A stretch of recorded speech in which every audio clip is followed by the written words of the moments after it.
اگلا سوال ہے، میں نے اپنی زندگی میں بہت شرک کیا ہے لیکن الحمدللہ اب توبہ کر چکا ہوں، لیکن اس کے باوجود یہی فکر دامن گیر رہتی ہے کہ شرک تو ناقابل معافی گناہ ہے، معلوم نہیں کہ میری توبہ قبول ہوگی بھی یا نہیں، مجھے بتائیں میں کیا کروں؟ آپ سب سے پہلے تو اس طرح کے خیالات سے توبہ کریں جو آپ کر رہے ہیں، ٹھیک ہے؟ اس کی وجہ یہ ہے کہ سورہ التوبہ کی آیت نمبر 70 میں اللہ تعالیٰ نے فرمایا کہ جو شخص توبہ کر لے سچے دل کے ساتھ، اور اس سے پہلے بڑے بڑے گناہوں کا ذکر ہوا ہے، ان میں سے ایک شرک بھی ہے، بلکہ اب یہ کریٹیکل سوال ہے تو میں یہ آیت پڑھ کے بھی بتا دیتا ہوں۔ پارہ نمبر 19 کے اندر جا کے سورہ الفرقان کی آیت نمبر ہے یہ 70۔ اعوذ باللہ من الشیطان الرجیم، بسم اللہ الرحمن الرحیم۔ ہاں جی یہ آ گیا، والذین لا يدعون مع اللہ الہا آخر، یعنی اللہ تعالیٰ اہل ایمان کی نشانی بتا رہا ہے کہ وہ ایسے لوگ ہیں کہ وہ اللہ کے ساتھ کسی اور کو الہ کے طور پر نہیں پکارتے۔ ولا يقتلون النفس التي حرم اللہ الا بالحق، اور کسی جان کو ناحق قتل نہیں کرتے۔ ہاں بفتوی شریعت والا معاملہ علیحدہ ہے، یعنی قتل کے بدلے قتل، وہ بھی گورنمنٹ کا جوڈیشری کا کام ہے، آپ نے خود نہیں کرنا۔ ولا یزنون، نہ زنا کرتے ہیں۔ ومن یفعل ذلک یلقى اثاما، جو کوئی یہ 3 گناہ کرے گا ان قریب ان کا عذاب چکھ لے گا۔ کون سے 3 بڑے گناہ گنوائے گئے ہیں؟ نمبر 1 اللہ کے ساتھ شرک، نمبر 2 قتل ناحق، اور نمبر 3 زنا۔ حتیٰ کہ بخاری مسلم میں ایک حدیث ہے کہ نبی علیہ السلام سے جب بڑے بڑے گناہوں کے بارے میں پوچھا گیا نا تو آپ نے یہی 3 گناہ گنوائے، اور پھر آپ نے کہا قرآن پڑھ کے دیکھو، یعنی نبی علیہ السلام بھی اپنی بات کی دلیل میں قرآن پیش کرتے تھے، ماشاء اللہ تعالی۔ والذین لا يدعون مع اللہ الہا آخر ولا يقتلون النفس التي حرم اللہ الا بالحق ولا يزنون ومن يفعل ذلك يلقى اثاما يضاعف له العذاب يوم القیامة ويخلد فيه مہانا، جو یہ 3 گناہ کرے گا اس کے لیے عذاب دگنا کر دیا جائے گا قیامت میں، اور وہ ذلیل و خوار کر کے آگ میں یعنی جھونکا جائے گا۔ الا من تاب، ہاں اگر کوئی ان گناہوں سے توبہ کر لے۔ کون سے؟ نمبر 1 شرک، نمبر 2 قتل ناحق، اور نمبر 3 زنا۔ وآمن وعمل عملا صالحا، اور ایمان لے آئے، یعنی ایمان تو پہلے بھی ہوگا، نہیں صحیح والا ایمان، اور نیک عمل کرے۔ فاولئک یبدل اللہ سیئاتہم حسنات، تو پھر ایسے شخص کے گناہوں کو بھی اللہ تعالیٰ نیکیوں سے بدل دے گا۔ صرف معافی نہیں سر، جتنے بڑے بڑے گناہ تھے اسی لیول کی بڑی بڑی نیکیاں۔ وَكَانَ اللَّهُ غَفُورًا رَحِيمًا، اور اللہ تعالیٰ تو بخشنے والا مہربان ہے۔ وَمَن تَابَ وَعَمِلَ صَالِحًا، جو کوئی توبہ کرے اور نیک اعمال کرے، فَإِنَّهُ يَتُوبُ إِلَى اللَّهِ مَتَابًا، تو اللہ تعالیٰ کہتا ہے کہ میرے ذمہ ہے اس کی توبہ کو قبول کرنا۔ یعنی اللہ تعالیٰ نے اپنے اوپر خود سے واجب کیا، حالانکہ اللہ تعالیٰ کسی چیز کا پابند نہیں ہے، کہ جو میری طرف رجوع لائے گا میں اسے ضرور معاف کروں گا۔ تو اگر کسی شخص کو اس طرح کا وہم آتا ہے نا، اور یہ وہم اس لیے بھی آ رہا ہوتا ہے، بعض اوقات لوگ یعنی اس کا ترجمہ کرتے ہوئے بالکل لفظی ترجمہ کر رہے ہوتے ہیں۔ قرآن حکیم کی آیات چونکہ پورے کانٹیکسٹ کے ساتھ ہوتی ہیں، بیک گراؤنڈ میں آیات نازل ہوئی ہوتی ہیں، لہٰذا میں جب بھی ان آیات کا ترجمہ کرتا ہوں نا، جب اسپیسیفکلی شرک کو ایڈریس کر رہا ہوتا ہوں، میرا لیکچر نمبر ہے مسئلہ نمبر 3 دعا صرف اللہ ہی سے، اور سچ پیپر بھی ہے اس کے اوپر، تو ہم یہ ترجمہ جو ہے نا یہ آیت، ان اللہ لا یغفر ان یشرک بہ، بے شک اللہ اس گناہ کو کبھی معاف نہیں کرے گا کہ کوئی شخص اللہ کے حضور قیامت والے دن اس حال میں پیش ہوا کہ اس نے دنیا میں شرک کیا ہوا، یعنی بغیر توبہ کے وہ مرا۔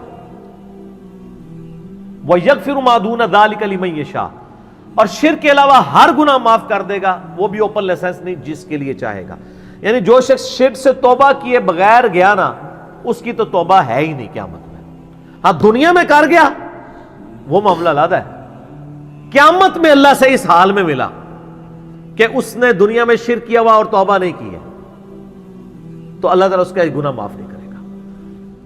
وَمَن يُشْرِكْ بِاللَّهِ فَقَدْ ضَلَّ ضَلَالًا بَعِيدًا، جو کوئی شرک کرتا ہے وہ گمراہی میں دور جا پڑا، وَلِعَوْذُ بِاللَّهِ تعالی۔ دنیا میں تو میرے بھائی جامعہ ترمذی میں حدیث ہے، نبی علیہ السلام نے فرمایا موت کے غرغرے سے پہلے اللہ تعالیٰ توبہ قبول کرتا۔ موت کے غرغرے سے مراد ہے نزع کا عالم طاری ہونے سے پہلے، جب کسی کو موت نظر آ گئی نا اب وہ توبہ نہیں کر سکتا، وہ تو قرآن حکیم میں ہے نا، فرعون جب ڈوبنے لگا تھا تو اس نے کیا کہا تھا؟ میں ہارون اور موسیٰ کے رب پر ایمان لاتا ہوں، بنی اسرائیل کے رب پہ. تو اللہ تعالیٰ نے کیا فرمایا تھا؟ الآن، اب لایا ایمان. حالانکہ ایمان تو لے آیا تھا، وہ گرگرا تو وہ لے ہی رہا تھا نا، غوطہ تو کھا رہا تھا نا. تو موت کے گرگرے سے مراد ہے نزع کا عالم طاری ہونے سے پہلے. اور اس میں ایک پوائنٹ کئی دفعہ ہائی لائٹ کر چکا ہوں، یہاں پہ بھی کر دوں. اگر آپ کو کسی شخص کے بارے میں یہ پتا چل جائے نا کہ اس کو لا علاج بیماری لگ چکی ہے اور وہ اب کچھ عرصے میں ایکسپائر ہو جائے گا، جیسے کینسر ہے، یعنی ہم نے یہ لرن کر لیا نا کہ کینسر جب تھرڈ سٹیج کے اوپر پہنچ جاتا ہے تو وہ انسان بچتا نہیں ہے. جس شخص کو کینسر ہوا ہے یا سپوز اس کے گردے فیل ہو گئے یا دل بالکل ایج پہ پہنچ چکا ہے، ایسے لوگوں کو یعنی پاکستان انڈیا میں تو لوگ چھپاتے ہیں کہ پہلے ہی نہ کہیں مر جائے. وہ سن کے کتنی حیران کن بات ہے کہ مسلمان جس کے لیے موت ایسٹ ہونی چاہیے، چلو کافر کو تو سمجھ آتا ہے، اس نے تو دنیا ہی کمائی ہے نا، مسلمان بھی یعنی مرنے سے پہلے مر جاتا ہے موت کا سن کے. ایسا تو نہیں ہونا چاہیے اصولاً. اور یہ ٹانٹ اللہ نے قرآن پاک میں یہودیوں کو دی ہے سورہ جمعہ کے اندر. یہ کہتے ہیں نا اللہ کے بڑے چہیتے ہیں، ان کو کہو کہ تم موت کی تمنا کرو اگر تم سچے ہو. اگر تم اللہ کے چہیتے ہو تو پھر موت تو تمہارے لیے خوشخبری ہونی چاہیے، لائبلٹی نہیں ہونی چاہیے، ایسٹ ہونی چاہیے. اب یہی تان ہمیں بھی آ رہا ہے. مسلمان کی حالت تو نہیں ہونی چاہیے اس کو موت کا پتہ چلے تو جناب وقت سے پہلے ہی مرنے کی کوشش کرے. تو لیکن آپ یورپ امریکہ میں اگر کسی کو بیماری ہو نا، اس کو بتا دیا جاتا ہے کہ سر پلان کر لیں 6 مہینے ہیں، اور 6 مہینے بھی ان کے پلان ہیں، وہ 6 سال بھی ہو سکتے ہیں، 6 گھنٹے بھی ہو سکتے ہیں، وہ تو اللہ کی مرضی ہے. وہ ایک ایسٹیمیٹ بتاتے ہیں. یہاں پہ لوگ چھپا لیتے ہیں. اس کا نقصان یہ ہے کہ نہ وہ اپنی لائف کو یعنی کوئی وراثت کے پوائنٹ آف ویو سے مینج کر سکتا ہے، اور سب سے بڑھ کے اسے توبہ کی طرف آپ کو لانا چاہیے. میں تو کہتا ہوں نہیں، کسی کو کینسر ہو گیا ہے، ابھی اس میں موت کا غرغرہ نہیں آیا، کوئی کینسر ہوا ہے نا، پتہ نہیں کب مرنا ہے، ٹھیک ہے نا، نزع کا عالم بھی نہیں ہے، اس کو سب سے پہلے بتائیں کہ بھئی تمہیں لا علاج بیماری ہے، تمہاری ڈیتھ کسی بھی وقت ہو سکتی ہے، اللہ کی طرف رجوع لاؤ. سر اس نے پوری زندگی بھی عیاشی کی تھی نا، وہ اپنی آخرت مینج کر سکتا ہے. وہ تو خیر کر سکتا ہے، ہمیں بھی اپنی آخرت مینج کرنی چاہیے. روزانہ مرنے سے پہلے توبہ کرنی چاہیے. روزانہ ہم مرتے ہیں نا. صحیح بخاری میں حدیث ہے نا، نبی علیہ السلام رات کو سوتے ہوئے کیا دعا مانگتے تھے؟ اللہم باسمک اموت و احیا، میں تیرے نام پر مرتا اور جیتا ہوں، یعنی سوتا اور جاگتا ہوں. کیونکہ صحیح بخاری میں حدیث ہے موت جو ہے وہ نیند کی بہن ہے. اور جب آپ صبح اٹھتے ہیں تو وہ بھی صحیح بخاری میں دعا ہے، الحمدللہ الذی احیانا بعد ما اماتنا والیہ النشور. تمام تعریفیں اس اللہ کے لیے ہیں جس نے مجھے مرنے کے بعد زندہ کیا، یعنی موت کے بعد زندہ کیا، اور میں نے پلٹ کے اس کی طرف جانا ہے. تو رات کو سونے سے پہلے توبہ کریں. اور سب سے بیسٹ توبہ تو وہ بخاری مسلم میں حدیث ہے، جس نے رات میں سورۃ البقرہ کی آخری 2 آیات پڑھ لی، اسے ہر چیز سے کفایت کر جائیں گی.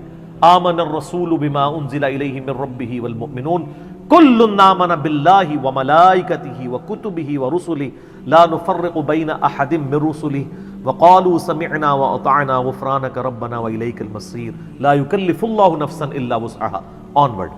اس میں تجدید ایمان بھی ہے، اللہ پر ایمان، کتابوں پر، فرشتوں پر.